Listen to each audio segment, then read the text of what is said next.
Coucou tout le monde, j'espère que vous allez bien. Aujourd'hui on se retrouve pour le deuxième épisode de ma série Un mois en Grèce. Donc pour ceux qui n'auraient pas suivi, je suis partie pendant 4 semaines à Thessalonique pour un stage professionnel dans le marketing et la communication et forcément j'ai tout vlogué. Mais bon, résumer un mois en 20 minutes de vidéo, c'est un petit peu compliqué. Donc j'ai divisé mon vlog en plusieurs épisodes et aujourd'hui j'avais envie de vous partager quelque chose qui m'a vraiment intéressée pendant ce voyage, c'est la culture locale. On est d'accord, voyager en Grèce, ce n'est pas ce qu'il y a de plus dépaysant. Il y a très peu de différences avec la France. Mais quand même, il y a des petits détails qui m'ont surpris et aujourd'hui, je voulais vous les partager. Donc, c'est parti!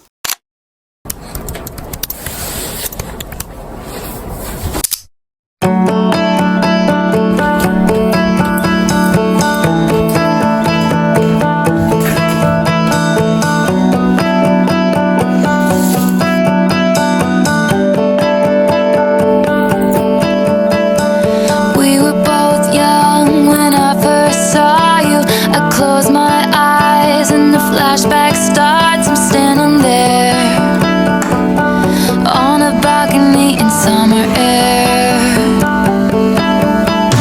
See the lights, see the party, the ball gowns. See you make your way through the crowd and say hello. Little did I know.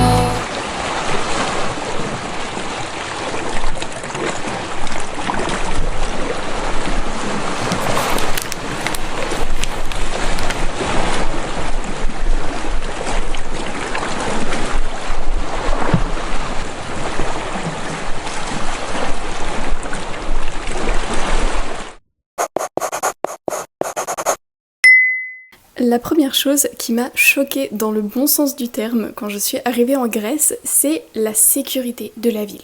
Alors Thessalonique, ce n'est pas une ville très riche, la crise économique, elle l'a bien subie. Ça se voit très très vite. Et pourtant en France, on pourrait croire que dans un quartier défavorisé, il y a moins de sécurité, et surtout pour une jeune femme seule. Mais en Grèce, il n'y a aucun problème. On peut se balader à toute heure de la nuit, on n'aura jamais quelqu'un pour nous embêter. Et même si les jeunes grecs sont hyper fêtards, il n'y a personne d'alcoolisé ou de pas bien vraiment mentalement dans la rue. Non, en fait, tout le monde est gentil, tout le monde est accueillant et on se sent en sécurité dans les rues. On n'a pas peur de se déplacer, on se demande pas si à 22h ce serait l'heure de rentrer. Non, vraiment pas. Je pensais pas que l'insécurité dans les rues c'était quelque chose de typiquement français, mais écoutez, pourquoi pas?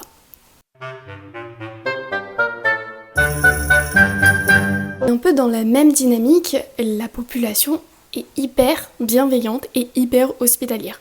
Pour vous donner un ordre d'idée, ma maître de stage m'a invitée chez elle. J'ai discuté avec son mari, ses enfants, j'ai vu ses chiens, tous ses animaux. Je suis vraiment rentrée dans son quotidien, en fait. Elle m'a partagé sa culture et ça fait vraiment du bien, ça fait très plaisir de voir des gens ouverts. Et par la même occasion, elle nous a invités dans sa résidence secondaire, juste en face des plages de Halkidiki. Bon, je sais pas si vous voyez à peu près qu'est-ce que c'est Halkidiki, mais c'est des plages magnifiques. Elle avait un appartement juste en face, et d'où tu connais à peine des gens et tu les invites chez toi, comme ça, c'est trop gentil. Ils vont vraiment s'intéresser à notre culture, ils vont nous poser des questions, ils vont s'intéresser à notre vie aussi. C'est incroyable, j'ai jamais eu autant de gens qui se sont intéressés à moi qu'en Grèce. Un autre détail que j'ai trop aimé en Grèce, c'est les chats. Je pensais que c'était une rumeur, du fait qu'il y avait des chats dans les rues. Non, c'est vrai, il y a énormément de chats dans les rues. Ils sont partout, ils sont trop mignons. J'étais in love, à chaque fois que je voyais un chat, je voulais le caresser. Mais très souvent, ils ont des maladies et ils vivent dans des conditions de vie très très compliquées. Donc heureusement qu'il y a des associations et heureusement qu'il y a des gens gentils qui les nourrissent dans la rue et qui mettent des croquettes à disposition. Mais c'est trop mignon.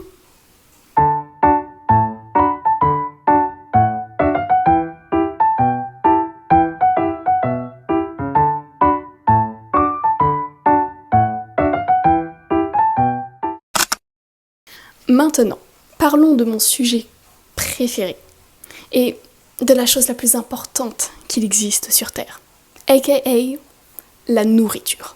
Qui n'a jamais salivé devant du tzatziki, des pitas, de la moussaka, des feuilletés à la feta, des slouvakis.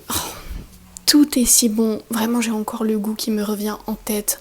On a mangé dans des restaurants juste incroyables et même si la nourriture est toujours moins variée qu'en France et elle est un tout petit peu grasse, c'est quand même très complet. Beaucoup de légumes, de l'huile d'olive, pas mal de pain et de feuilletés.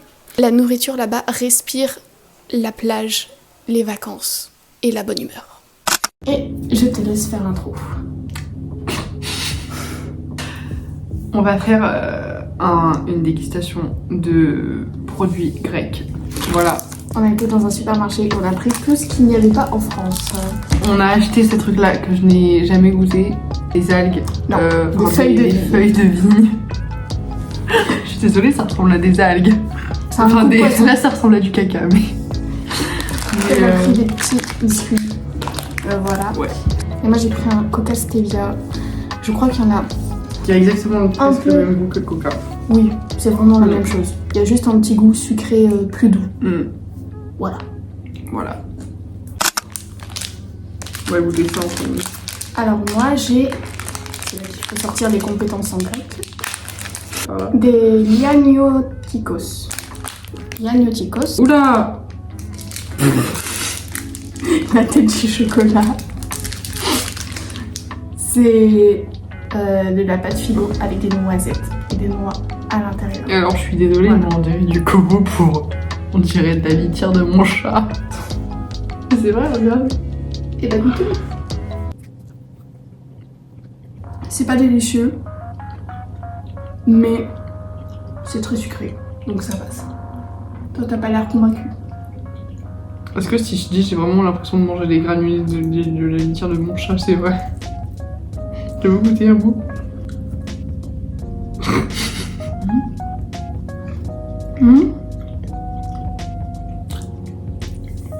C'est très très spécial. En gros, imaginez avoir une très très fine couche de gâteau qu'on a superposée. Mais vraiment très très fine. Dans de la litière quoi. Après c'est pas mauvais. Non, mais je trouve que c'est meilleur genre vers la fin. Oui. Quand ça fond dans la bouche. Et là on sent le chocolat. Ok. Ça a l'air meilleur. Ça ressemble beaucoup à ce qu'on a en France. Oui. Il a l'air imbibé. C'est le truc qu'on a en France, hein, le goût. C'est de la crème à la vanille à l'intérieur. C'est trop bon. Mais ça a le même goût que... Quoique. Je sais pas à quoi c'est imbibé, mais c'est vachement sucré. Tout ce qui est en Grèce est hyper sucré. Enfin voilà. Donc ça, c'est l'équivalent de notre capricène. Hop là. Alors, goûtons. Oh, moi c'est un nouveau goût en plus. Toi aussi. C'est meilleur que le capricène. Clairement. Et c'est beaucoup moins cher. Surtout, petit banger. Je le trouve beaucoup plus goûteux que le capricène. Alors que parfois, le capricène, j'ai juste l'impression que c'est de l'eau, du sucre et de l'arôme. C'est peut-être ça. Oui, c'est sûrement ça. On a les fourchettes. Du coup, t'as dit qu'il y avait quoi à l'intérieur? C'est du riz assaisonné avec des feuilles de vigne autour. Ah, ça fait un peu comme les Il y sushis. a de l'huile, beaucoup d'huile. Oh. En fait, c'est la version vegan des sushis.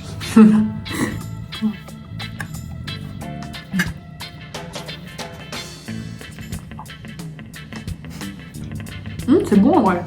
La boîte, mais... Bon, bah il faudra nettoyer le tapis là. Regarde le milieu là. Je vous rappelle que c'est plein d'huile. Hein. Je crois que la seule chose que j'ai pas vraiment aimée en termes de nourriture, c'est les pâtisseries. En fait, c'était tellement sucré. Alors le fond, ça avait l'air délicieux.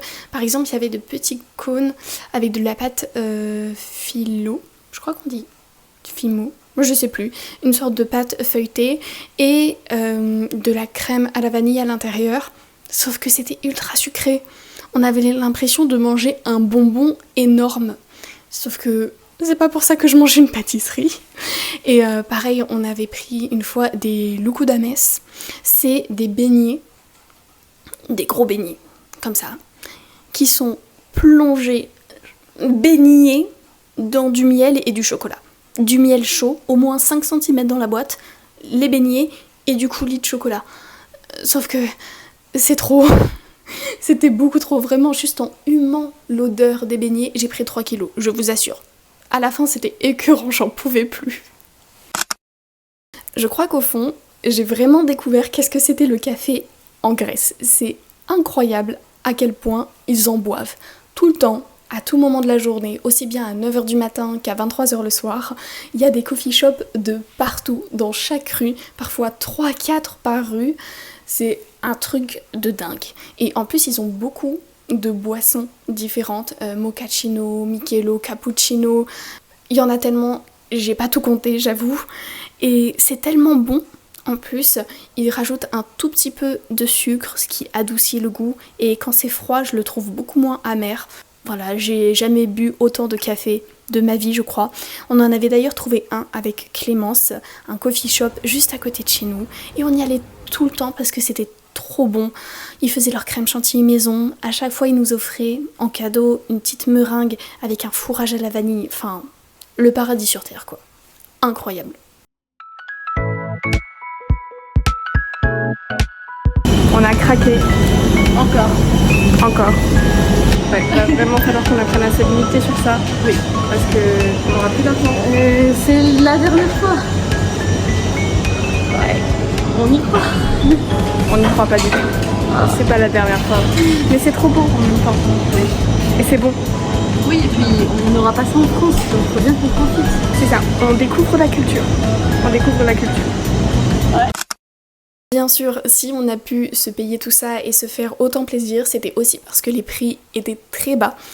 Et encore, il y a eu de l'inflation, donc logiquement ils étaient censés être encore plus bas, mais bon. En général, pour vous donner un ordre d'idée, on avait 10 à 15 € de moins pour un plein de courses. Pour une semaine, en Grèce, je pouvais me débrouiller pour en avoir entre 15 et 20 €. À deux, on en avait à peu près pour 20 € par semaine. Pour un cappuccino frais de con panna, donc avec de la crème chantilly, de la cannelle, etc., j'en avais pour 3,50 €. Les transports, c'était vraiment pas cher. C'était 80 centimes le titre. Et les musées, les activités, c'était très souvent gratuit pour les moins de 25 ans, si on proposait une carte d'identité ou une carte étudiante. Donc, la vie rêvée en fait pour les étudiants fauchés. Et regarde, un passage piéton, c'est tellement rare ici. C'est vrai.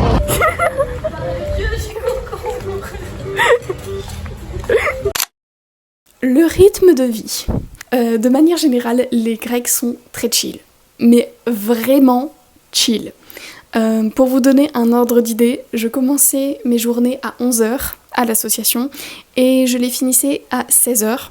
J'avais tous mes week-ends et parfois on nous envoyait un message avec Clémence pour nous dire finalement aujourd'hui on ne travaille pas ou vous commencerez seulement à midi parce qu'on a des choses à faire à l'extérieur. À quel moment on travaille 5 heures par jour ? C'est incroyable. Même en dehors du travail, les personnes ne font pas grand-chose. Et ça m'a un petit peu déçue. Ils passent souvent leur soirée, les Grecs, entre eux, sur un café ou dans un bar, à discuter. Ils profitent avec leurs amis. Chose qui, personnellement, ne m'a pas vraiment plu. Parce que j'aime faire plein de choses à la fois. J'aime découvrir, j'aime avoir un emploi du temps hyper chargé, visiter tous les musées qui sont à ma disposition. Et les Grecs, ils sont pas trop dans ça. Ils sont vraiment tranquilles, on prend la vie comme elle vient et on se la coule douce. Pareil à l'association, parfois c'était un petit peu compliqué de communiquer parce que je demandais du travail, et eux, ils m'en donnaient, mais vraiment des toutes petites missions. Donc, il faut savoir s'adapter au rythme de vie et essayer de trouver des compromis pour que moi, j'ai du travail à faire et que je ne les brusque pas et que je ne les presse pas non plus dans leur travail. Non mais par contre, ça me fume. Il y a 10 minutes à peine, la ville était morte. Vraiment, il n'y avait pas un humain dehors. C'était que des chats et quelques vieilles personnes au café. Mais là, tout d'un coup, il y a plein de jeunes dans la rue. C'est trop bizarre. On a l'impression que la ville se lève en 10 minutes. Au début, il n'y a rien. Et ensuite, ben ça y est, ça reprend vie. C'est stylé. Bien sûr, je ne pouvais pas parler de la culture locale grecque sans parler de la signalisation et de la conduite grecque. Parce que ça aussi, c'est un autre délire. Et franchement, je ne saurais pas comment vous le décrire. Donc je pense que je vais tout vous mettre en vidéo. Ce sera beaucoup plus simple. Et vous verrez par vous-même. Ah bah ça pour de la signalisation, c'est de la signalisation. Je crois que c'est le bus numéro 30 qui passe, mais je suis pas sûre. On verra bien. Hein. C'est Inch'Allah comme on dit chez moi. Ah bah oui hein. Ça. Non mais c'est un truc de dingue, les routes ici. Elle est garée la voiture. Garée. Garée. C'est ok. Hein. Et c'est ok, mais quand même, en double fil, genre la voie comme ça. La Grèce, c'est marcher en plein rond-point. Ok. Mais c'est ok, en plein rond-point. C'est n'importe quoi. Ouh. Allez. Ouh. Donc voilà, on arrive à la fin de cette vidéo et peut-être aussi à la fin de la série Un mois en Grèce. Alors je sais qu'il n'y a eu que 2 épisodes. De base, j'avais le projet d'en faire 3. Je voulais en faire un dernier sur plutôt l'histoire de Thessalonique, une partie plus culturelle et je voulais faire une sorte de résumé de tout ce que j'avais appris.